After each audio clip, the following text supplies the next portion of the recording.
하나님 말씀 나누겠습니다.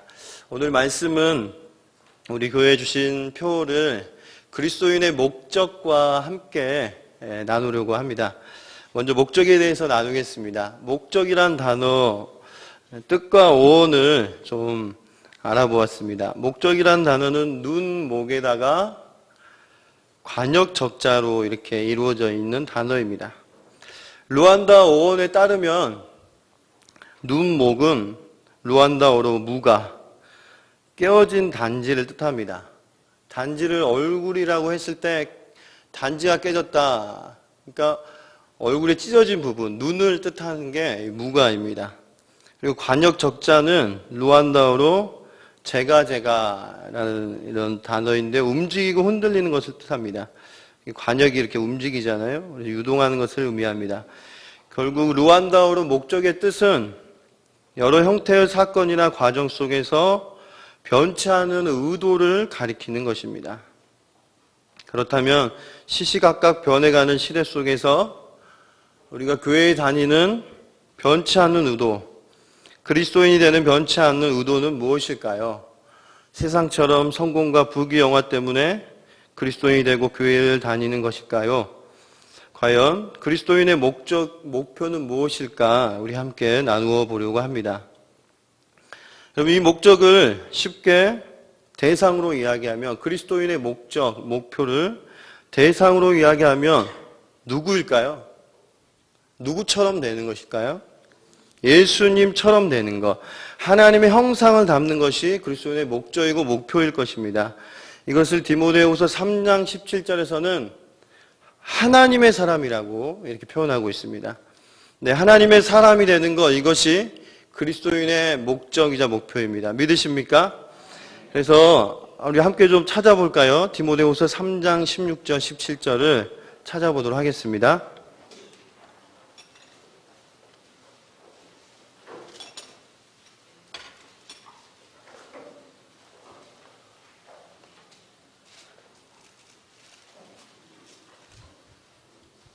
디모데후서 3장 16절 17절 말씀 함께 우리 읽겠습니다. 모든 성경은 하나님의 감동으로 된 것으로 교훈과 책망과 바르게 함과 의로 교육하게 유익하니 이는 하나님의 사람으로 온전하게 하며 모든 선한 일을 행할 능력을 갖추게 하려 함이라. 아멘. 여러분, 이 구절을 잘 살펴보면 그리스도인의 목표, 그리고 또 한 가지 그것을 이룰 수 있는 방법이 함께 나와 있습니다. 다시 말씀드리지만 우리 그리스도인의 목표는 하나님의 사람이 되는 것입니다. 부자나 유명이나 힘 있는 자가 아니라는 것입니다. 그것들은 부차적인 것이죠. 그래서 부자는 됐으나 하나님의 사람이 되지 못했다면 그것은 미션 페일, 실패한 것입니다. 그러나 부자는 못 되었어도 하나님의 사람이 되었다면 그 사람은 모두 성공한 것인 줄 믿습니다.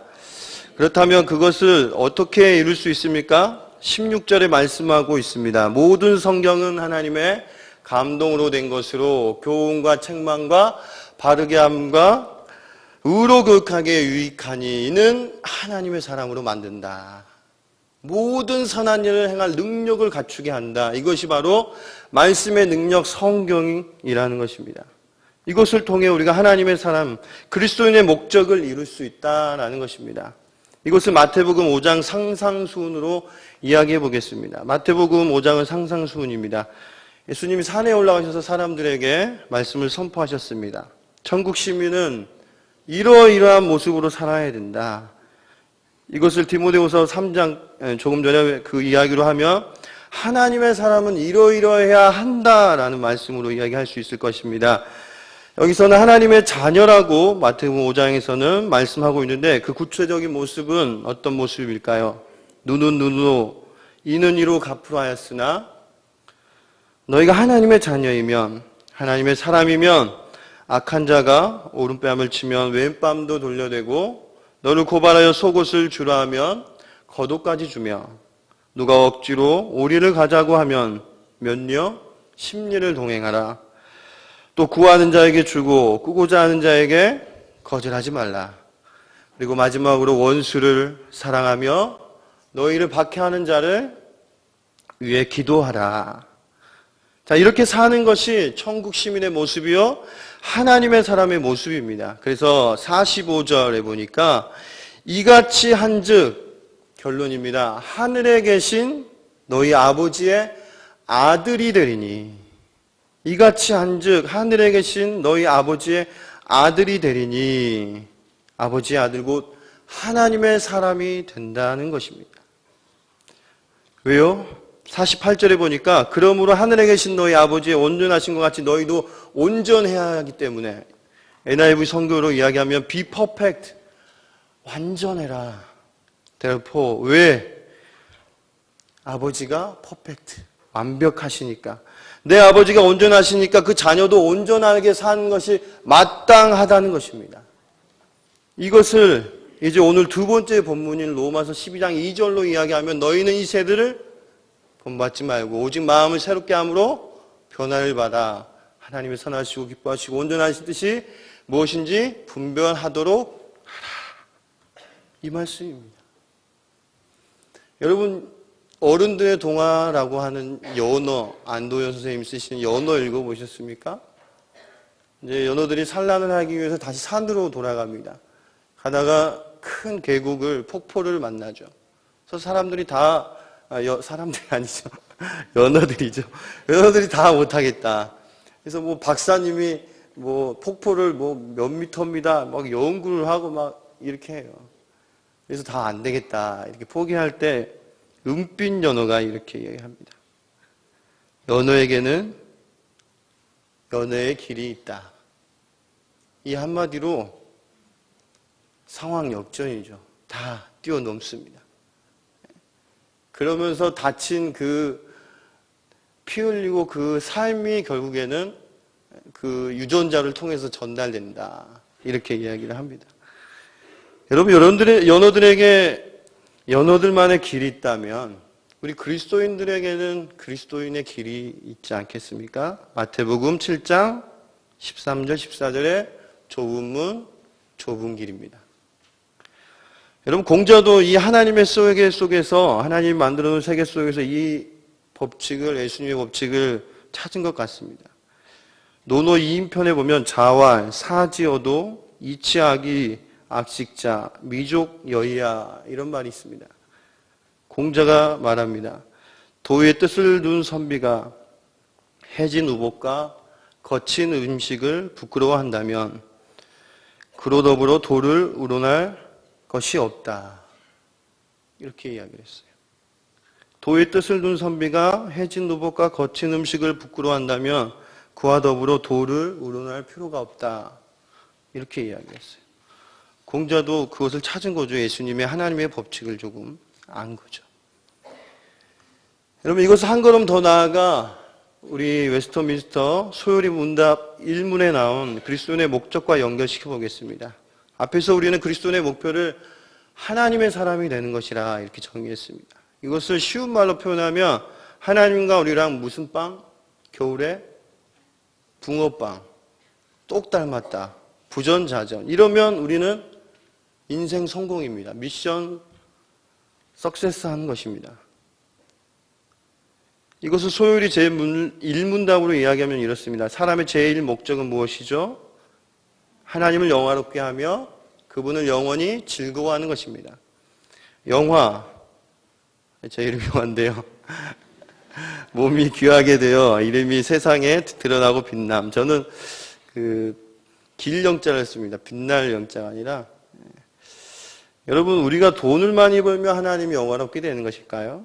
권력자가 되어 힘이 있으면 하나님이 영화롭게 되는 것일까요? 아니죠. 시편 19편 1절에 보니까 하늘이 하나님의 영광을 선포하고, 이 시제를 보니까 선포하고 이미 하고 있다는 거예요. 우리 하나님이 이미 영화로우신 분입니다. 우리가 뭘 해야 영화롭게 되는 게 아닙니다. 우리 가을 하늘을 생각해 보십시오. 높고 푸른 하늘을 보면 와, 탄성이 막 나오잖아요. 그러면서 마음까지 막 깨끗해지는 그 시간들. 그게 하늘이 하나님의 영광을 선포하고 있는 것입니다. 이미. 이렇게 여러분, 우리가 하나님의 영광을 비치고 반사하고 드러낼 때 그분이 영화롭게 되는 것입니다. 그렇다면 보이지 않는 하나님을 영화롭게 하는, 사람이 하나님을 영화롭게 하는 방법은 무엇일까요? 여러분, 예를 들어 보겠습니다. 동네에 꼬마 한 명이 있습니다. 근데 인사를 얼마나 잘하든지 만날 때마다 어르신들에게 안녕하세요, 식사는 하셨습니까? 그리고 또 지나가다 또 만났는데 또 안녕하십니까, 식사는 하셨습니까? 그렇게 예의가 바르니까 어르신이 물었어요. 뭐라고 물었을 것 같아요? 너네 아버지가 누구냐? 이게 하나님을 영화롭게 하는 방법입니다. 아들이 행실을 잘했을 때 아버지가 영화롭게 되듯이 우리 하나님이 온전하신 것처럼, 퍼펙트하신 것처럼 우리가 온전하면 하나님의 아들이라고 인정받게 되는데, 그때 바로 보이지 않는 하나님의 영광이 비치고 반사하게 되어 하나님께서 영화롭게 되는 것입니다. 이제 첫 번째 본문이 아브라함으로 찾아가 보겠습니다. 아브라함은 그리스도인의 목적, 하나님을 영화롭게 하는 방법을 이룰 수 있는 그것을 우리에게 알려주고 있습니다. 이것을 제목으로 이야기해 보겠습니다. 우리 그리스도인의 목표인 하나님을 영화롭게 하는 방법은 말씀을 따라간 아브라함처럼 되는 것입니다. 본문에는 하나님의 말씀을 따라간 사람과 성공을 따라간 사람, 두 명이 등장을 합니다. 누구일까요? 바로 아브라함과 롯입니다. 12장 4절 우리 함께 읽어보도록 하겠습니다. 이에 아브라함이 여호와의 말씀을 따라갔고 롯도 그와 함께 갔으며 아브라함이 하란을 떠날 때 75세였더라. 아멘. 여호와의 말씀을 따라갔고, 이것이 우리 그리스도인의 목적을 이룰 수 있는 방법이자 삶입니다. 그런데 13장에 가니까 이 둘이 헤어집니다. 아브라함과 함께 떠났던 롯이 떠나는데 13장 10절에서 롯이 여호와의 말씀이 아니라 성공을 따라가게 됩니다. 13장 10절 우리 한번 찾아볼까요? 한 장 넘기시면 13장 10절입니다. 13장 10절. 이에 롯이 눈을 들어 요단 지역을 바라본 주 소알까지 온 땅에 물이 넉넉하니 여호와께서 소돔과 고모라를 멸하시기 전이었으므로 여호와의 동산 같고 애굽 땅과 같았더라. 아멘. 그렇습니다. 롯은 여호와의 동산 곧 성공을 따라가느라 말씀을 저버리게 되었던 것입니다. 그러나 아브라함은 애굽으로 갔다가 다시 하나님의 말씀을 따라 약속의 땅 가나안에 머무릅니다. 결과는 어떻게 되었죠? 우리는 여호와의 동산 같은 곳이 지옥으로 변해버린 사건을 너무나 잘 알고 있습니다. 아브라함이 말씀을 따라간 사건을 히브리서 11장 8절에서는 갈 바를 알지 못하고 나아갔으며 이렇게 표현하고 있습니다. 갈 바를 알지 못하고 나아갔으며, 여러분 갈 바를 알지 못하고 나아갔다. 이것이 무슨 말씀입니까? 확실히 어디라고 너 여수, 광양, 순천, 서울로 가, 아니서 미국으로 가 이렇게 말씀하지 않았음에도 불구하고 직장을 사임하고 가족을 등지고 하나님의 말씀을 따라 나섰다는 것입니다. 우리는 그래서 아브라함을 믿음의 뭐라고요? 조상이라고 부르는 것입니다. 이 믿음이 우리 성도님들에게도 있으시길 소망합니다. 여러분, 그런데 이 아브라함이 갈 바를 알지 못하고 말씀만 따라간 시기가 언제였을까? 이런 질문 처음 들어보시죠? 언제였을 것 같아요? 계절로 따지면 답이 없습니다. 꽃피는 봄이었을까요? 아니면 풍성한 가을이었을까요? 여러분, 아마 갈 바를 알지 못하고 나아간 때를 인생의 계절로 표현했을 때 이 시기는 아마 겨울이었을 것입니다. 인생의 계절로 표현했을 때. 봄처럼 꽃다운 길도 아닌, 가을처럼 풍성한 열매의 계절도 아닌, 차갑고 열매도 없고 휑한 그런 겨울이었을 것입니다. 외면과 고난, 때론 조롱이 그 앞에 있었을지도 모릅니다. 모르겠습니다. 사람들이 아브라함이 없을 때 바보 같은 사람, 왜 좋은 우상단지 만드는 일을 버리고 간단 말이야. 이런 말들을 했을지도 모르겠습니다. 여러분, 여기서 우리가 하나님의 말씀을 따라가는 삶을 선택할 때 세상으로부터 돌아오는 것은 외면과 고난일 것을 예상을 해야 합니다. 때론 조롱일지도 모릅니다. 모세도 바로에게 그랬었고, 노아, 저 사람 왜 배를 짓고 있지? 오늘 주신 말씀 여리고성 순종하고 돌 때, 7바퀴를 돌 때 여러분 그런 소리가 수근수근 들리지 않았을까요? 그런 외면과 고난과 조롱들이 들리지 않았을까요? 여러분, 예수님이 십자가를 지실 때 베드로가 절대 죽지 않게 내가 할 것입니다 라고 이렇게 했지만 예수님은 하나님의 방법, 세상의 방법을 따르지 않고 말씀을 따라갔습니다. 하나님의 말씀을 선택했습니다. 이렇게 우리가 하나님의 방법, 세상의 방법이 아니라 하나님의 방법, 여호와의 말씀을 따라가는 삶을 살아갈 때 우리에게 돌아오는 것은 어쩌면 외면과 고난인 것이 정상일지도 모르겠습니다. 그러나 우리는 잊지 말아야 합니다.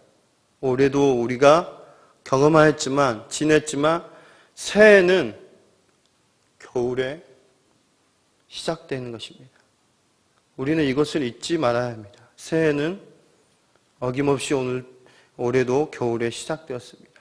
이 겨울은 새로움을 잉태하고 있습니다. 그래서 새로움은 언제나 세상의 차가움과 외면, 조롱 속에서 오는 것이고 우리 교회 표현으로 이야기하자면 오직 말씀으로 새로움을 만들 때 오는 것입니다. 그래서 우리 모두가 이 표를 붙잡고 말씀으로 새해를 만들어가는 하나님을 기뻐하신 자들이 되길 소망합니다. 시편 147편 10절에서 11절 말씀이에요. 여호와는 말에 힘이 세다 하여 기뻐하지 아니하시며 사람의 다리가 억세다 하여 기뻐하지 아니하시고 자기를 경외하는 자들과 그의 인자하심을 바라는 자들을 기뻐하시는도다. 아멘. 자기를 경외하는 자, 경외하는 걸 어떻게 합니까? 그분의 뜻을 알아야 그 말씀대로 사는 삶이 결국 하나님을 경외하는 삶이 될 줄 믿습니다. 이제 말씀을 맺겠습니다. 여러분, 예전에 어른들이 교회 나가지 말라라는 소리를 할 때 이런 말씀들을 많이 했어요. 교회 나가면 뭐가 나와요? 쌀이 나오냐, 밥이 나오냐, 그러면서 가지 말라고 이런 말씀들 많이 하셨죠. 이 말은 곧 잘 살려면 교회 안 나가야 된다 이 말이죠.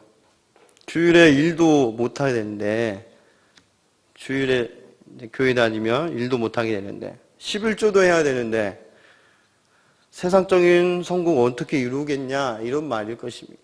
그런데 여러분, 반대로 우리가 교회 다니는 이유 안에도 사실 잘 들여다보면 이런 이유가 숨어 있을 수도 있습니다. 변화되는 세상 속에서 우리도 본래적인 목적을 잃어버리고 승진과 합격과 부귀영화를 위해 예수님을 쫓아가고 있지는 않습니까? 그래서 주일에 교회 안 나가는 것도 세상적인 성공을 위해 안 나가는 것일 수도 있고, 주일에 교회 가는 것도, 하나님 믿는 것도 세상적인 성공으로 귀결되는 수가 많다라는 것입니다. 현재 우리가 살아가는 시대는 기독교가 사회적으로 좋지 않은 소리를 듣고 있는 시대입니다. 여기저기에 참으로 안타까운 또 부끄러운 소식이 들립니다.